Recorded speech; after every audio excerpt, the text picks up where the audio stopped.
अपने कर्तव्यों संग नारी भर रही है ऊंची उड़ान, ना कोई शिकायत ना कोई थकान, यही है आज की नारी की पहचान। नमस्कार, आप देख रहे हैं कार्यक्रम देवांशी। स्वागत है आप सभी का कार्यक्रम में।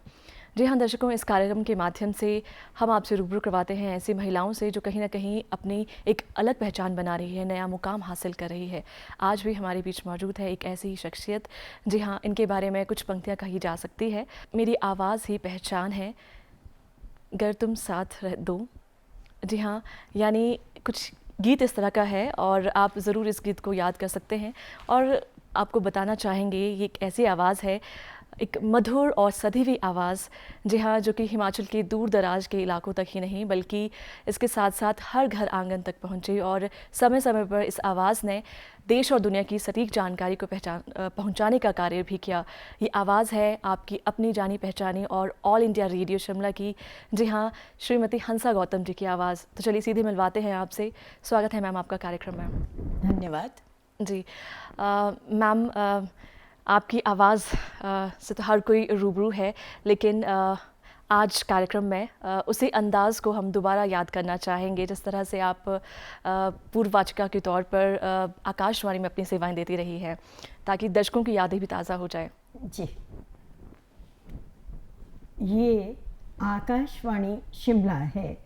अब आप हंसा गौतम से प्रादेशिक समाचार सुनिए। बहुत खूब मैम, वही सधी हुई और मधुर आवाज़ अभी भी यकीन नहीं आता है कि हम सुन पा रहे हैं और आज दर्शक जो हैं आपसे रूबरू भी होंगे। तो मैम आप सबसे पहले ही जानना चाहेंगे, इतनी मधुर आवाज़ के आप धनी हैं, एकदम सधी हुई आवाज़। बचपन की अगर हम जाएं तो क्या बचपन की जो हंसा थी, खिलखिलाती हंसा, क्या उसे मालूम था कि एक दिन वो इतनी बड़ी समाचार वाचिका बनने जा रही है? भविष्य में क्या होगा ये तो शायद ही कोई जानता हो, लेकिन हर इंसान के कुछ शौक़ होते हैं। तो मुझे भी बचपन से शौक़ था कि मुझे रेडियो में जाना है और बड़े होकर समाचार वाचक बनना है, ये इच्छा थी। और मुझे लगता है कि बचपन में शायद मेरे शिक्षकों ने भी शायद कुछ पहचान की हो। तो जब भी कक्षा में हिंदी विषय में खासकर जब भी पढ़ने की बारी आती थी तो हमारे शिक्षक कहते थे आप पढ़िए, और सबको कहते थे कि इनको सुनिए। जी। तो मुझे लगता था कि शायद कहीं कुछ होगा तभी वो बोलते थे, और मैं बड़ी भाग्यशाली हूँ कि मेरी ये इच्छा पूरी हुई। जी, यानी बचपन में आपके शिक्षकों का बहुत बड़ा योगदान रहा है आपको निखारने में और आपको आगे बढ़ने में, प्रेरित करने में। जी हाँ, बिल्कुल। जी, अगर मैम बात करें आपकी आवाज़ के साथ आपके सफ़र की, किस तरह से आपका ऑल इंडिया रेडियो की ओर का जो सफ़र है, किस तरह इसकी शुरुआत हुई, थोड़ा सा इसके बारे में जानना चाहेंगे। वर्ष 1971 में मैंने आकाशवाणी शिमला में ज्वाइन किया था और उस समय ग्रेजुएशन की थी और उसके बाद यहाँ पर पोस्ट निकली थी, सब एडिटर स्क्रिप्ट्स बोलते थे जी, और बाद में उसे स्क्रिप्ट राइटर भी कहा जाता था। तो इस पोस्ट के लिए अप्लाई किया था और उस ज़माने में ऐसा होता था कि शहर से बाहर जाकर नौकरी करने के बारे में सोच भी नहीं सकते थे, पर मुझे बहुत इंटरेस्ट था। तो मैंने अपने पिताजी को कहा कि ऐसे ऐसे इंटरव्यू आया और मुझे जाना है। उन्होंने कहा नहीं, दूसरे शहर में जाके क्या करना है, रहने दो। जी। फिर बड़ी मुश्किल से उनको मनाया कि कौन सा मेरा ही चयन हो जाएगा, तो आप चल तो पड़िए। तो तब शिमला आके इंटरव्यू दिया और मेरा चयन हो गया। जी, बड़ी फ़क्र की बात उस समय रही होगी कि आपका चयन, आपने अपने पिताजी से एक परमिशन ली। जी। तो जानना चाहेंगे कि परिवार में भी क्या इस तरह का माहौल आपको मिला, कोई इस तरह का संबंध रहा है कि कोई इससे पूर्व आपके परिवार में भी इस तरह की सेवाएं देता रहा हो, या फिर एक आप पहली ही अपने परिवार से रही? मेरे परिवार से तो मैं पहली ही थी जी। लेकिन ये था कि हमारा परिवार काफ़ी शिक्षित था और उसमें प्रेरणा रहती थी आगे बढ़ने की। जी। और फिर जब विवाह हुआ तो उसके बाद जो ससुराल का परिवार मिला वो भी बहुत ज़्यादा शिक्षित था, और मेरे जो पति थे वो भी ऑल इंडिया रेडियो में ही काम करते थे, इसलिए उनसे मुझे इतना सहयोग मिला कि जो भी कभी चुनौतियाँ आई, कुछ भी परेशानियाँ हुई, तो उन्होंने हमेशा आगे बढ़ने की प्रेरणा दी। और उनकी ही बदौलत मैं कह सकती हूँ कि आज मैंने ये मुकाम हासिल किया है। जी, चुनौतियों की आपने बात की, तो जिस तरह से आपने बताया कि आपने ऑडिशन दिया, जी। तो जब एक पहला स्टेप आपने पार किया या फिर उस ऑडिशन को जब आप याद करते हैं, किस तरह की यादें उससे जुड़ी हैं? जब ऑडिशन पास किया था तो मैं बता नहीं सकती, मैं इतनी खुश हुई, ऐसा लगता था कि बहुत बड़ा खजाना जो है वो मिल गया है। जी। क्योंकि अपनी इच्छा और अपनी चॉइस से जो आपको मिल जाए तो वो तो बहुत बड़ी बात होती है। तो पहली बार जब कार्यक्रम में भाग लिया, चयन तो एज ए राइटर हुआ था, लेकिन सबसे पहले मंडियाली प्रोग्राम मैंने दिया था। तीसरे ही दिन आज चयन हुआ और तीसरे दिन ही प्रोग्राम दिया। जी। तो सबको, जो भी जान पहचान के थे, सबको कहा कि सुनना, आपने मेरा प्रोग्राम सुनना। तो वो खुशी मैं आज भी याद करती हूँ, तो मुझे बड़ा अच्छा लगता है। वो क्षण बहुत ही अच्छे थे। जी। आपने बात की स्क्रिप्टिंग की कि आपने शुरुआत जो है आपकी स्क्रिप्टिंग से हुई। जी। और आपका हमें अगर याद आता है तो घर आंगन एक आपका बहुत प्रचलित आपका रेडियो नाटक, शॉर्ट स्टोरी कह सकते हैं, वो रहा। तो इसकी किस तरह से यादें जुड़ी हैं? कितना संघर्षपूर्ण कह सकते हैं स्क्रिप्टिंग का वो दौर था आपके लिए? मैं तो ये कहूँगी कि एक लेखक का आकाशवाणी में जो है वो महत्वपूर्ण भी है और साथ ही चुनौतीपूर्ण भी है। जी। और लिखने का काम आपका जो होता है, सुनिश्चित होता है कि घर आंगन जाना है, इस डेट को जाना है, इतने समय पर जाना है, तो जाना ही है। जी। तो इसलिए वो लिखना और बंधे हुए तौर पर लिखना मुश्किल काम था। लेकिन ये होता था कि जैसे कोई सामाजिक समस्याएं हैं, उन्हें लेकर हर बार एक नई समस्या ले लेते थे और उसके ऊपर की, उसके इर्द गिर्द जो है वो स्क्रिप्ट होना चाहिए। तो चुनौतीपूर्ण भी था पर इंटरेस्टिंग भी होता था। तो मैं लिखती चली गई, शायद मेरी कलम ने भी साथ दिया और 12-13 साल तक मैं ये घर आंगन लिखती रही। जी। तो 12-13 साल आपने जिक्र किया कि आप स्क्रिप्टिंग से जुड़ी रही। जी। और इस दौरान और किस तरह के कार्य आप करती रही? स्क्रिप्टिंग क्या आपको पहले से ही इसका शौक था या फिर थिएटर या फिर किसी और एक्टिविटी ने आपको इस और कह सकते हैं आपका इंटरेस्ट डेवलप किया? थिएटर में भी मेरा इंटरेस्ट था, बचपन से ही था। जी। और स्कूल टाइम से ही मैं नाटकों वगैरह में भी भाग लेती थी और मेरा बचपन महाराष्ट्र में बीता है, तो वहाँ पर कल्चरल एक्टिविटीज़ बहुत होती थी। जी। तो उसमें भाग लेकर मुझे लगता है कि मुझे बड़ा अच्छा मौका मिला आगे बढ़ने का, सीखने का। जी। और उसके बाद जब रेडियो में आई हूँ मैं, तो उसके बाद भी ये है कि उस समय कोई ट्रेनिंग तो होती नहीं थी, तो एक दूसरे को देख देख कर ही हम सीखते थे कि जो हमारे से सीनियर थे वो कैसे काम करते हैं, क्या करते हैं। तो देख देख कर एक्सपीरियंस से ही सीखा है। ये आपने बहुत अच्छी बात की कि उस समय ट्रेनिंग का इतना रुझान नहीं रहता था, इतनी फैसिलिटीज़ नहीं रहती थी। जी। तो किस तरह से आपने शुरुआत की मीडिया की इस लाइन में जहाँ पर हर रोज़ एक नई चुनौतियाँ रहती हैं? कितना कुछ सीखने को मिला आपको? बहुत कुछ सीखने को मिला और चुनौतियाँ भी रहती थी। और सबसे बड़ी बात तो है, समय की सीमा में बंध कर काम करना पड़ता था, वो सबसे बड़ी चुनौती थी। जी। और उसके लिए यही होता था कि आपको माइंड से, जो बोलते हैं ना, आपको मस्तिष्क क्लियर होना चाहिए आपका, आपको टेंशन नहीं होनी चाहिए किसी तरह की, तब आप लिख पाएंगे। जी। तो जब तक आपको अपने सहयोगियों का सहयोग नहीं मिलेगा, तब तक आप अपना कर्तव्य अच्छे से पूरा नहीं कर पाएंगे। लेकिन मेरे साथ ऐसा नहीं हुआ, मुझे काफ़ी सहयोग मिलता रहा और प्रेरणा भी मिलती रही, जिससे कि एज ए राइटर मैंने 13 साल तक अपनी जिम्मेवारी अच्छे से निभाई। जी, बहुत खूब। प्रेरणा की आपने बात की, तो परिवार के साथ साथ किसको आप प्रेरणा का स्रोत मानती है? किनको सुनकर कह सकते हैं आप बड़ी हुई? क्योंकि हम आपको सुनकर कह सकते हैं उस दौर को याद करते हैं। आपको जब भी आपका नाम सुनते हैं, आपकी आवाज़ सुनते हैं, तो बिल्कुल एकदम मंत्रमुग्ध हो जाते हैं। वही समाचार की जो समय सीमा याद आती है कि इस समय जो है आकाशवाणी से समाचार प्रसारित होते रहे हैं। जब आप अपने दौर पर थी तो किससे सुना करती थी और किससे मोटिवेशन प्राप्त करती थी? जब यहाँ पर मैंने अप्लाई किया था रेडियो में कि भी पोस्ट निकली और मैंने जाना है, उस समय भी और उससे पहले भी राम कुमार काले होते थे हमारे एक समाचार वाचक। जी। और वो बहुत ही सधे हुए समाचार वाचक थे।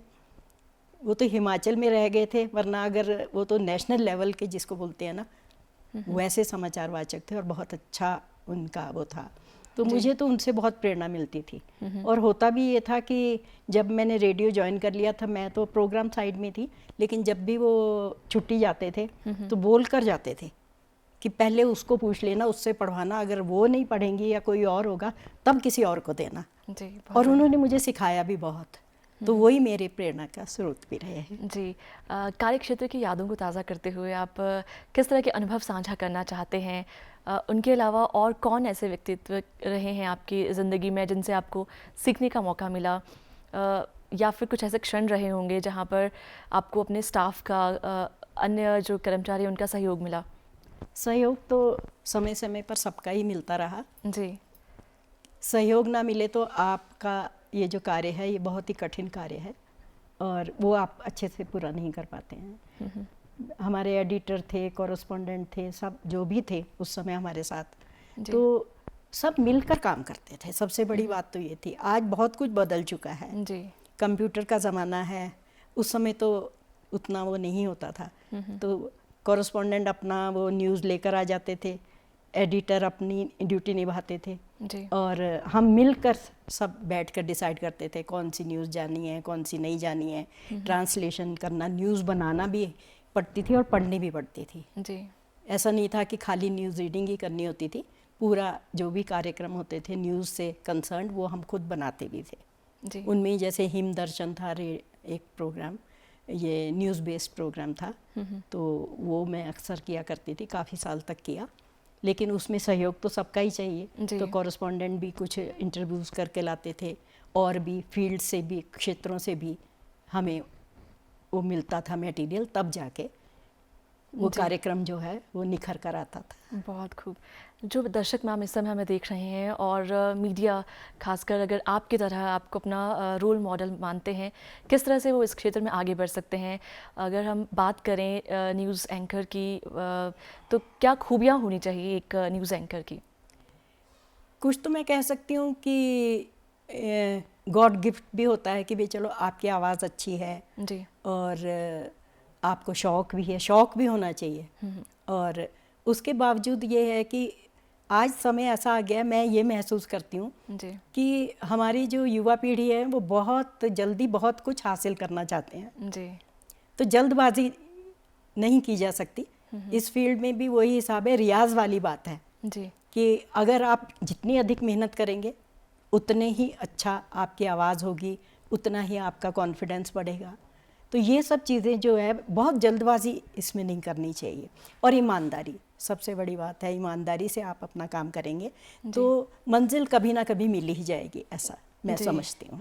बहुत अच्छा संदेश दिया है आपने। मंजिल ज़रूर आपको मिलती है, बस प्रयास से आपको हटना नहीं है जी जी।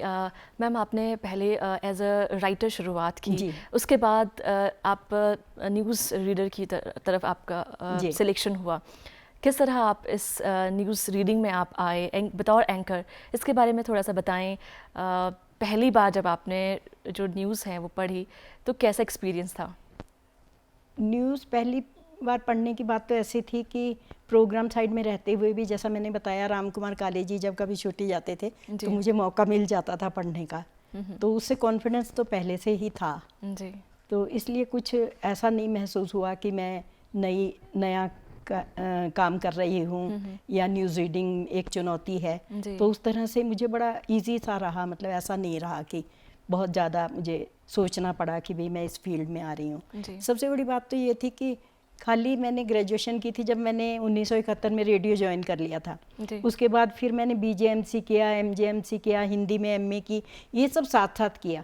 तो पढ़ने के साथ साथ जो था एक्सपीरियंस और ये पढ़ाई दोनों मिलके, इन दोनों ने मुझे बहुत कुछ दिया जी। बहुत बड़ी बात। किस तरह से आपने अपने एक फैमिली को भी सपोर्ट किया, क्योंकि आपकी शादी भी हो गई थी और फैमिली को भी देखा, अपने कार्य क्षेत्र को भी देखा और शिक्षा को भी मैनेज किया, तो कैसे आप समय निकाल पाती थी?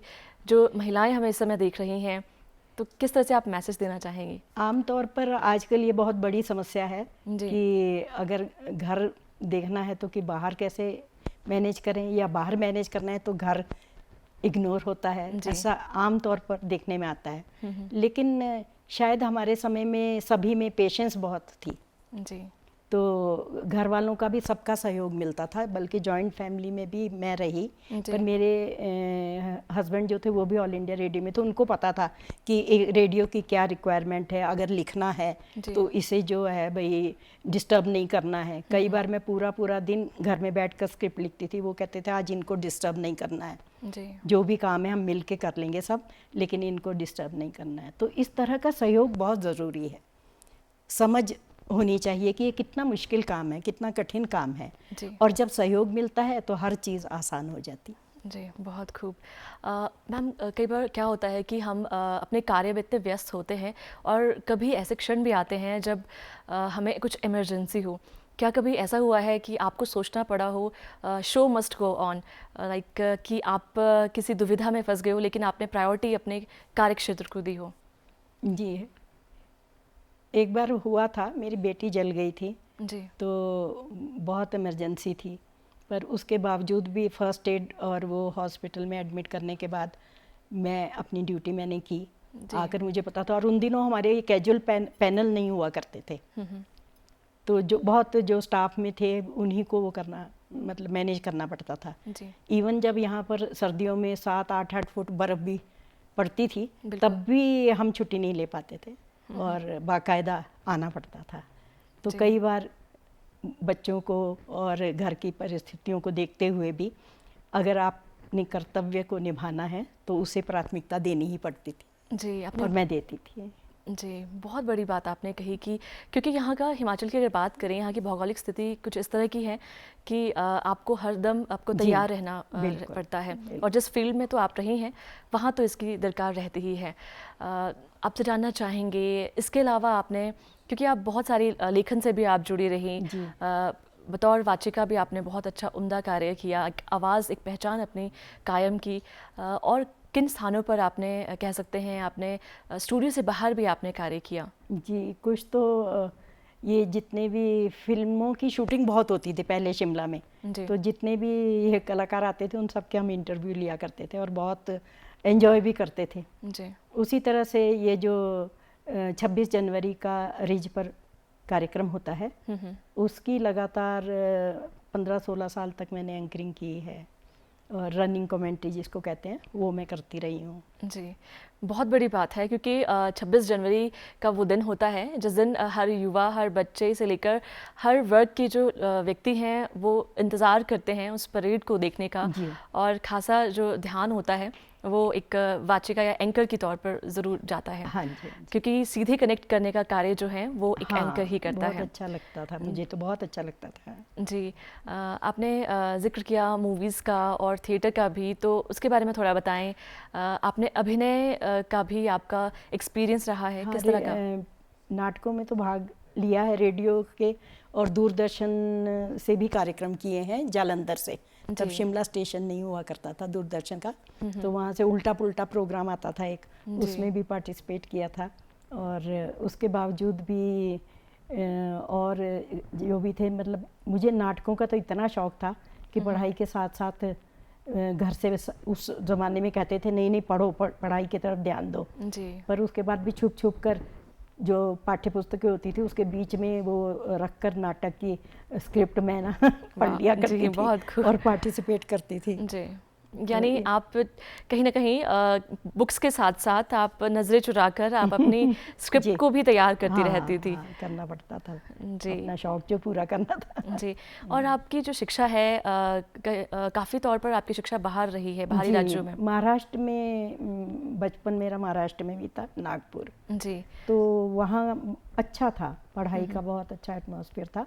और सबसे बड़ी बात जो हिंदी की जहाँ तक बात करें, प्रोनाउंसिएशन और उच्चारण की बात थी, तो मुझे लगता है कि ये मुझे वहाँ महाराष्ट्र की ही देन है जी। क्योंकि नहीं तो ऐसे आमतौर पर होता है हमारे यहाँ हिमाचल में कि हमारी जो डायलेक्ट्स होती है ना उसका थोड़ा बहुत एक्सेंट बिल्कुल आ जाता है जी। लेकिन मुझे ये फ़ायदा रहा कि वो एक्सेंट नहीं आया और मतलब शुद्ध हिंदी जी में ही मतलब जो थी ना, मैं आपको बहुभाषी भी कहा जा सकता है। शायद अनुभव आपके इस तरह के रहे हैं कि आप बहुत सारी भाषाओं से आपका संपर्क रहा, और अगर बात करें आपकी अपनी लोक या फिर मातृभाषा की, वो भी आपने नहीं छोड़ी। जी हाँ, वो तो बिल्कुल सही है। बाहर रहते हुए भी एक तो मराठी, महाराष्ट्र में मराठी पढ़नी पड़ती थी, वो हमने पढ़ी है, बोलनी भी आती थी, लिखनी भी आती थी। इसके अलावा पंजाबी और पहाड़ी, पर हमारे घर में हम चाहे कहीं भी रहे, हिमाचल से बाहर, लेकिन घर में हम अपनी ही बोली बोलते थे। यही फ़ायदा हुआ कि जब मैंने रेडियो ज्वाइन किया तो सबसे पहले वहाँ पर अनाउंसर नहीं था उन दिनों मंडियाली के, तो उन्होंने यही पूछा आप मंडी से, मैंने कहा हाँ, तो कहा कि आप मंडियाली प्रोग्राम दे सकते हैं जी। तो मैं बड़ी खुश हुई, मैंने कहा हाँ। तो तब मुझे लगा कि देखो मंडियाली घर में बोलते थे तभी मैं प्रोग्राम दे पाई, पर कई बार आजकल हम ऐसा महसूस करते हैं कि भाई अपनी डायलेक्ट्स को हम इम्पोर्टेंस नहीं देते, पर जबकि हम बोलते हैं कि हमें सबसे पहले तो उसके बारे में पता होना चाहिए जी। बाकी बाहर जाकर तो इंसान सब कुछ सीख लेता है। तो मैं तो अपने जो आगे की युवा पीढ़ी है उनको भी मैं यही कहना चाहूँगी कि हमें अपनी संस्कृति से ज़रूर जुड़ कर रहना चाहिए जी। बहुत बढ़िया संदेश आपने दिया है कि जो युवा हमें इस समय देख रहे हैं, कोई भी व्यक्ति इस समय जो दर्शक हमसे जुड़े हैं वो अपनी संस्कृति से जुड़े रहें और अपनी जो मातृभाषा है उसको सम्मान दें। बिल्कुल सम्मान जी। मैम आपने उच्चारण की बात की, जब हम वाचिका के तौर पर आपको से जानना चाहेंगे कितना इसका महत्व रहता है न्यूज़ रीडिंग में ही नहीं, वैसे भी अगर हम बात करें उच्चारण कितना ज़रूरी है? उच्चारण का महत्व इसलिए भी एज ए न्यूज़ रीडर बहुत ज़्यादा है जी, क्योंकि लोग आपको सुनते हैं और वो आपको फॉलो भी करते हैं। अगर आप ही गलत उच्चारण करेंगे तो आगे आने वाली जो युवा पीढ़ी है उसको हम क्या सिखाएंगे जी। इसलिए उच्चारण पर बहुत ध्यान देने की ज़रूरत है जी। अगर हम रियाज़ की बात करें, जैसे आपने कहा भी था कि आवाज़ को सदने में एक रियाज़ ज़रूर होना चाहिए, तो आपको अगर हम जाने तो किस तरह से आप प्रैक्टिस करती थी अपने दौर में, किस तरह का आपका जो रूटीन होता था, आप अगर बताना चाहें? चाहे इतनी साल 48 साल तक मैंने न्यूज़ रीडिंग की, 38 साल रेगुलर की और 10 साल फिर और की, पर एक भी दिन ऐसा नहीं गया कि भाई ठीक है जी अब तो एक्सपीरियंस हो गया, बहुत अनुभव हो गया। मतलब जितना भी समय मिल जाता था मैंने ज़रूर जैसे न्यूज़ जो भी बनती थी उसे भी अच्छे से पढ़ना, और हर एक का अपना अपना तरीका होता है जी न्यूज़ रीडिंग का भी। तो बाद में ये ज़रूर था कि जैसे जैसे अनुभव बढ़ता गया तो मैं देख रही थी कि जो नए हमारे समाचार वाचक आते हैं वो कॉमा, फुल स्टॉप सब मार्क करते हैं कि यहाँ जैसे रुकना है, यहाँ वो करना है, लेकिन जैसे जैसे आप एक्सपीरियंस होते जाते हैं, आपका अनुभव बढ़ता जाता है, मतलब एक समय ऐसा आना चाहिए कि कॉमा फुल स्टॉप कहाँ लगना है ना, आपका अपने आप ही वहाँ आप रुक जाएं जी। उसको हम कहेंगे कि वाकई अब जो है समाचार वाचन में आपने महारत हासिल कर लिया है जी। बहुत अच्छी टिप्स आप दे रही हैं जी। मैम आपसे जानना चाहेंगे क्योंकि आपके दौर में मीडिया जो थी या फिर कह सकते हैं इतनी टेक्नोलॉजी नहीं थी, लेकिन आज अगर हम देखें जी तो कितना आप अंतर देखती हैं, और अगर हम बात करें रेडियो की तो कितना इसका योगदान है सूचनाओं को सटीक तरीके से पहुंचाने का? आज तो मैं कहूँगी कि बहुत आसानी भी हो गई है और कठिन भी हो गया, दोनों ही चीज़ें हैं जी, क्योंकि अब बहुत कुछ सीखना पड़ता है, कंप्यूटर का युग है जी। पर ये है कि भाई अब आसानी ज़्यादा है, नहीं तो पहले तो जैसे न्यूज़ आएगी फिर उसके बाद आप कलेक्ट करेंगे, फिर उसकी ट्रांसलेशन करेंगे, बनेगी।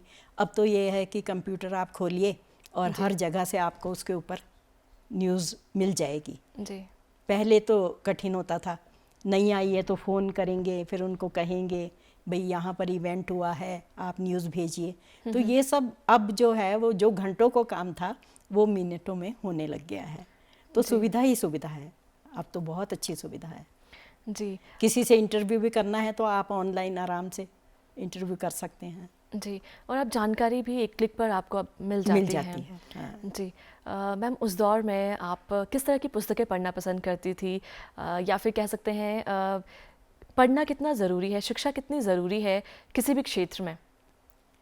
जो भी फील्ड आप चुनते हैं उसमें रोज़ नई तरक्की हो रही है, चेंजेस भी आ रहे हैं जी। इसलिए मैं तो कहती हूँ कि जो भी जिस फील्ड में भी हमारे युवा पढ़ रहे हैं या आगे बढ़ना चाहते हैं उस फील्ड की जो अति आधुनिक जो भी चीज़ आपको मिलती है उसे हमेशा पढ़ते रहना चाहिए, तभी आपका जो नॉलेज है वो अपडेट होगा जी। यानी कि अपने आप को पढ़ने की आदत तो ज़रूर होनी चाहिए जी। अगर हम बात करें प्रिंट मीडिया की तो किस तरह के न्यूज़पेपर्स पढ़ना या मैगज़ीन पढ़ना भी ज़रूरी है अगर आप इस फील्ड में जाना चाहते हैं? आपका क्या कहना है इस बारे में?